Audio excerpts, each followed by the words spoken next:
Dites-nous, résumez simplement ce scandale pour nous, puis expliquez pourquoi Peter Mandelson est une figure aussi importante.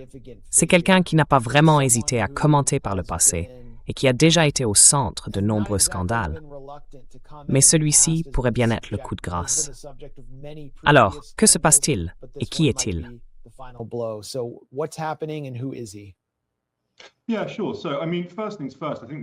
Oui, bien sûr. Donc, pour commencer, je trouve que c'est assez sensationnel pour un scandale de ce genre.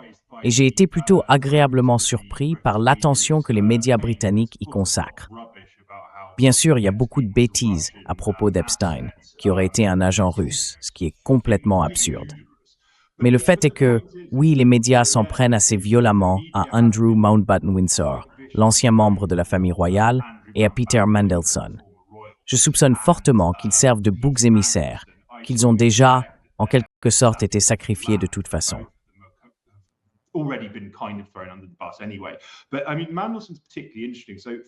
Mais, je veux dire, Mandelson est particulièrement intéressant. Pour les téléspectateurs et auditeurs assez chanceux pour ne pas connaître ce type épouvantable, c'est un peu comme une crotte impossible à évacuer de la politique britannique. Il gravite depuis le milieu des années 1980 autour des plus hauts niveaux du Parti travailliste, s'adonnant par intermittence à la déstabilisation de la gauche. Il a été le proche confident et assistant de Tony Blair, ministre dans le gouvernement Blair, et a dû démissionner 2 fois à cause d'allégations de corruption. Il est ensuite revenu sous Gordon Brown après être entré à la Chambre des Lords comme pair à vie.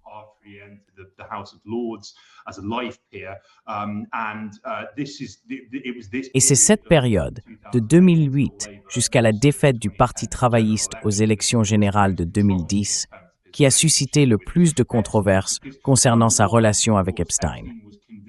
Car premièrement, bien sûr, Epstein a été condamné en 2008 pour trafic sexuel de mineurs. Et Mandelson a toujours affirmé, lorsque leur lien a été révélé en 2019, qu'il n'avait eu aucun contact avec Epstein après son arrestation, ce qui était un mensonge éhonté. En réalité, les échanges qu'il a eus avec Epstein comprenaient une correspondance très malsaine, Epstein tenant des propos obscènes au sujet de la jeune fille d'Andrew, Eugénie, ce qui est profondément dérangeant.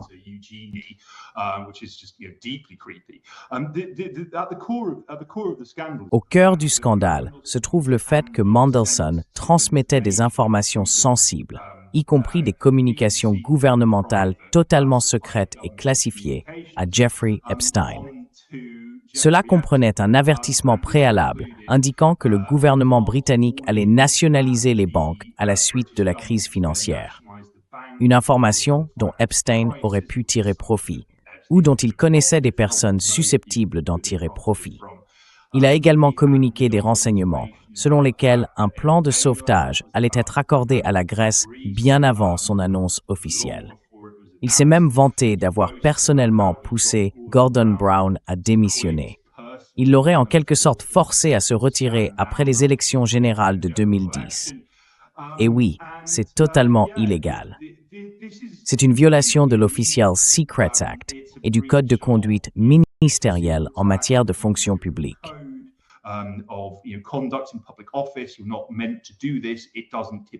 Tu n'es pas censé faire ça. Ce n'est pas quelque chose qui se produit habituellement.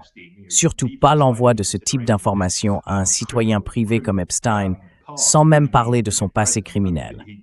Et Epstein a continué sans vergogne après son arrestation, son procès et son soi-disant temps de détention, qui n'en était pas vraiment un. Ça n'a eu aucun effet dissuasif. Alors oui, Mandelson est dans une situation très grave. Mais comme tu l'as mentionné, par extension, Keir Starmer l'aide aussi, car Starmer a nommé Mandelson au poste d'ambassadeur britannique aux États-Unis en février 2025. Vers la fin de l'année 2025, une série de révélations a montré que Mandelson avait menti sur sa relation avec Epstein.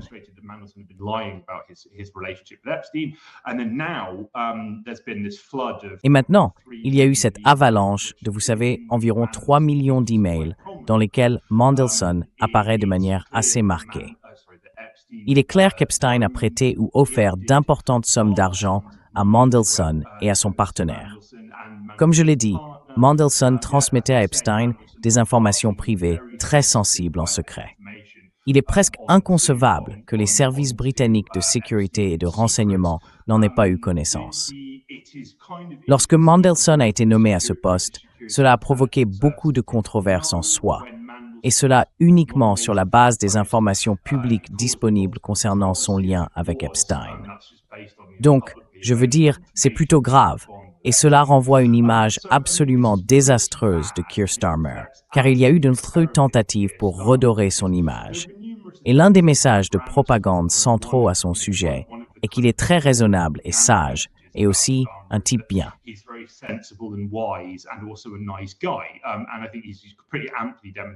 Et je pense qu'il a largement démontré qu'il est un véritable salaud, complet et absolu.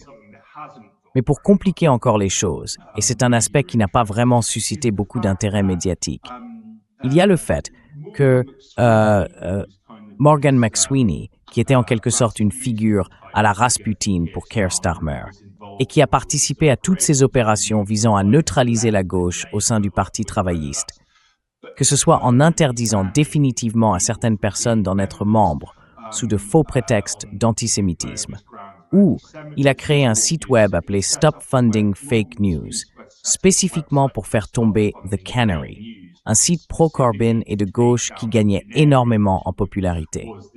Stop Funding Fake News a essentiellement paralysé leur modèle économique et ils ont dû réduire considérablement leur taille.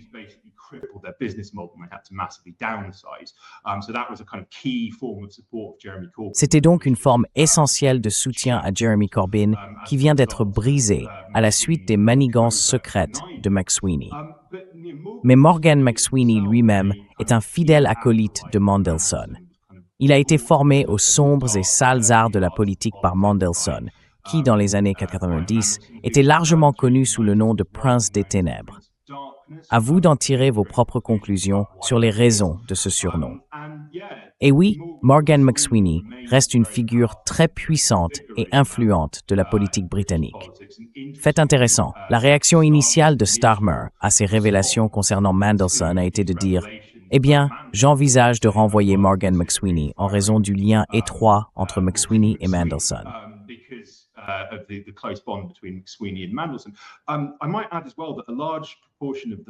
Je pourrais ajouter également qu'une grande partie du cabinet travailliste est composée de personnes comme le très inquiétant secrétaire à la santé au visage caoutchouteux, Wes Streeting, qu'on a vu sourire sur le terrain de campagne l'année dernière lors des élections générales de 2024 au Royaume-Uni. Ainsi, un grand nombre de figures importantes du Parti travailliste doivent aujourd'hui faire d'énormes volte-face et dire « Oh, eh bien, je le condamne, je lui faisais confiance et il a menti. » Je veux dire, vous savez, la personne moyenne dans la rue aurait pu leur dire qu'il était jusqu'au cou impliqué avec Epstein. Certaines des photos de Mandelson apparues dans le dossier, évidemment très caviardées, le montrent en train de recevoir des massages des pieds.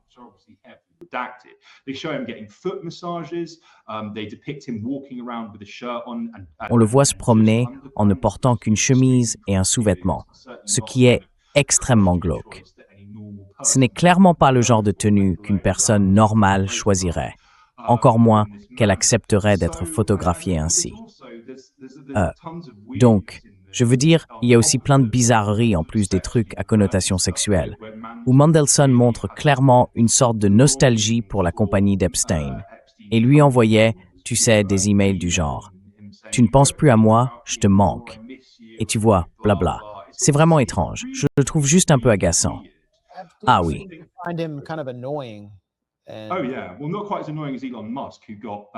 Eh bien, pas tout à fait aussi agaçant qu'Elon Musk, qui, tu sais, a essayé de s'inviter lui-même aux fêtes les plus débridées sur l'île d'Epstein. Et puis Epstein a dû demander à Ghislaine Maxwell de le faire partir, au point que Maxwell disait « On pense qu'il vend l'île ». Mais oui, je veux dire, je pense qu'Epstein n'avait probablement pas beaucoup de patience pour les gens. Il était submergé chaque jour, semble-t-il, par des courriels venant des grands et des puissants, ou tu sais, de personnes influentes en politique, en finance et dans le renseignement militaire.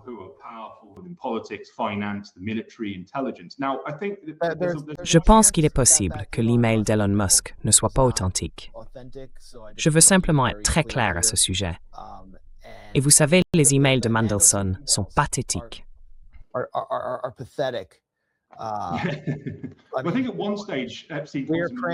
Je pense qu'à un moment donné, ils priaient pour...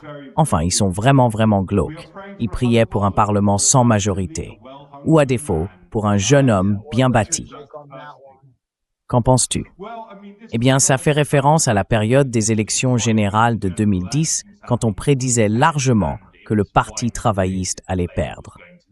Donc je ne sais pas, c'était peut-être une forme d'humour noir, parce que Mandelson savait qu'il allait être écarté. Mais leur relation est franchement inquiétante. Mandelson donne l'impression d'être ce personnage visqueux, lubrique et sinistre, planant autour comme un fantôme au banquet.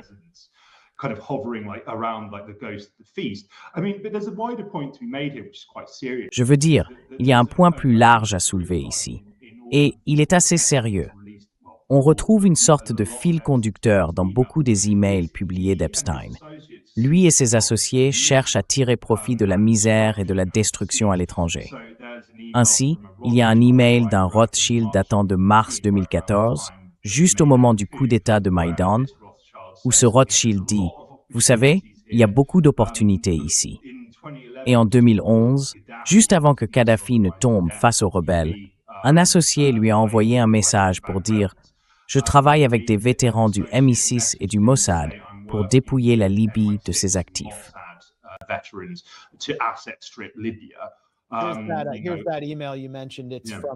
Voici l'email dont tu parlais. Il provient d'Ariane de Rothschild et est adressé à Jeffrey Epstein. Epstein répond « C'est après le coup d'État du Maïdan.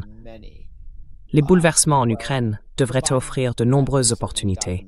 Beaucoup. » Eh bien, la famille Biden a certainement compris le message.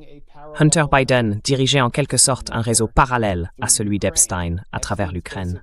C'est à mon avis la véritable valeur de ces emails. Ils montrent comment les affaires se font. Par exemple, un pays riche en minerais et en gaz, mais appauvri, qui venait de passer sous le contrôle de facto de l'OTAN et de l'Ukraine, comme l'Ukraine. Voilà comment cela se passe, à travers ces réseaux de pouvoir.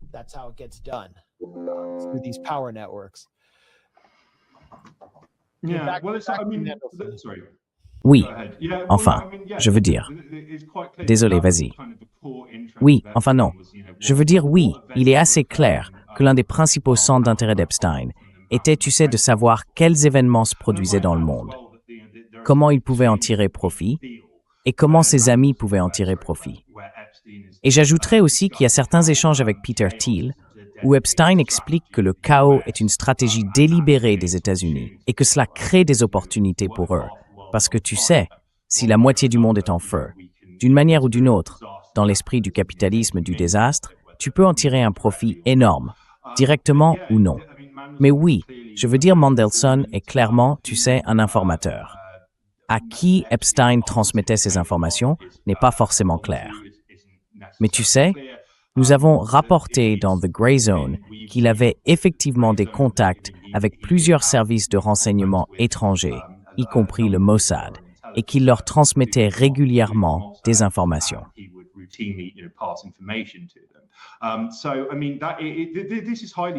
Donc je veux dire, c'est très substantiel. Et j'ajouterais qu'il y a maintenant une enquête officielle sur les méfaits de Mandelson. Au départ, Keir Starmer a essayé d'arranger les choses pour que le Comité du renseignement et de la sécurité du Parlement limite la publication de certains documents. Mais cette proposition a été rejetée au vote, au milieu d'une certaine controverse. Il semble donc qu'il y aura une divulgation importante. Elle ne sera probablement pas complète, et il est probable qu'il y aura une certaine forme de dissimulation. Mais c'est assez grave, et personne ne viendra à la rescousse. D'où, je pense, sa lettre de supplication plutôt pitoyable disant « Oh, laissez-moi tranquille ».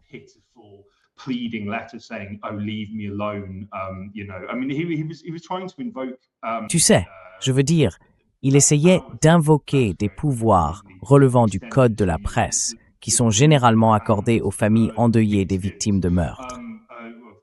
Bien sûr, Mandelson n'est pas du tout une victime, c'est le coupable. Mais oui, je veux dire, cela pourrait bien entraîner la chute de Keir Starmer. Il est déjà le Premier ministre le plus impopulaire de l'histoire britannique.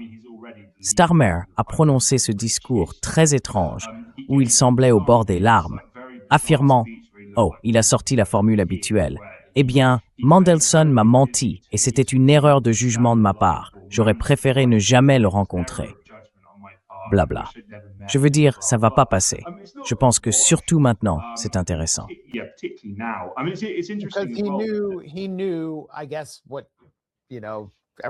Il savait, je suppose, ce que tout le monde savait à propos de Trump, à savoir qu'il savait que Mandelson avait toujours été profondément impliqué avec Jeffrey Epstein. Rien de tout cela n'était surprenant. Et pour autant que nous sachions, il savait qu'Epstein avait reçu de Mandelson des informations préalables sur l'effondrement du gouvernement de Gordon Brown. Je veux dire, ce ne serait pas surprenant. Regardons à nouveau cet échange. Lors de la séance de questions, voici la chef des Tories, Kemi Badenoch, en train de démolir Keir Starmer. Et il tremble un peu, il bégaye. C'est Keir le bègue.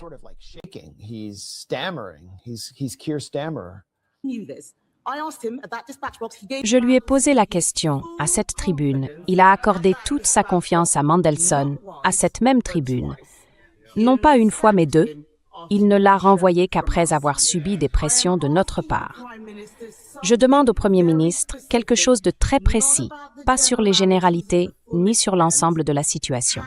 Le Premier ministre peut-il nous dire si la vérification officielle de sécurité qu'il a reçue mentionnait la relation continue de Mandelson avec le pédophile Jeffrey Epstein? Premier ministre. Oui, c'est le cas. Diverses questions lui ont été posées. J'ai l'intention de révéler à cette Assemblée le préjudice porté à la sécurité nationale et aux relations internationales d'un côté, mais je veux également m'assurer que cette Assemblée ait accès à l'ensemble de la documentation, afin qu'elle puisse constater par elle-même à quel point, à maintes reprises, Mandelson a complètement déformé la nature de sa relation avec Epstein et a menti tout au long du processus, y compris dans ce round lors de vérification préalable.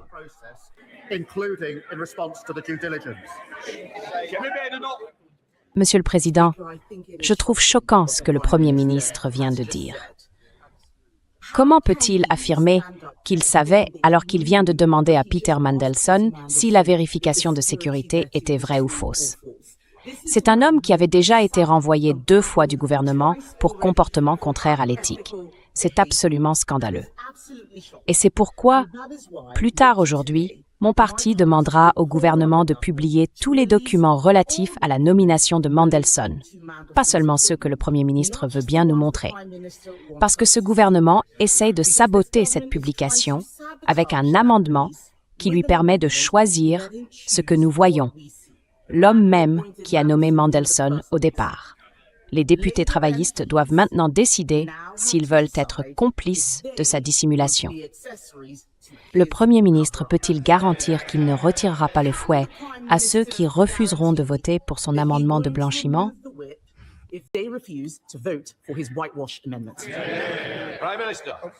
Monsieur le Premier ministre, Monsieur le Président, la première exemption concerne tout ce qui pourrait compromettre la sécurité nationale. Ce n'est pas une question mineure. Donc, il invoque la sécurité nationale comme raison pour ne pas révéler toute la vérité sur la relation de Mandelson avec Epstein. C'est bien ça?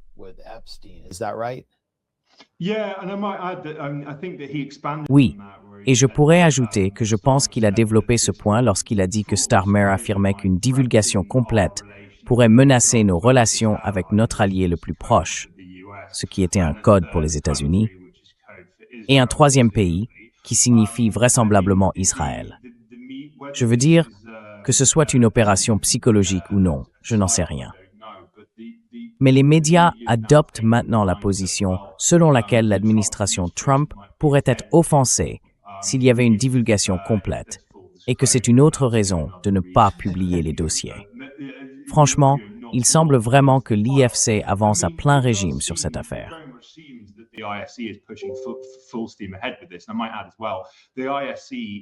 Je pourrais ajouter également que l'IFC est censé examiner le travail du MI5, du MI6 et du GCHQ. Ses membres se plaignent depuis longtemps que les agences ne leur disent rien et qu'ils n'ont aucune idée de ce qui se passe.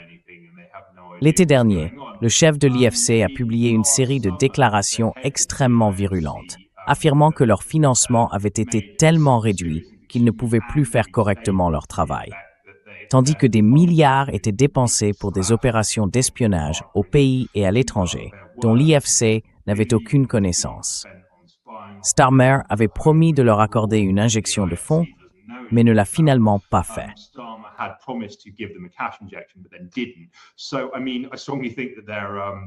Donc je veux dire, je pense vraiment qu'ils cherchent en partie à se venger.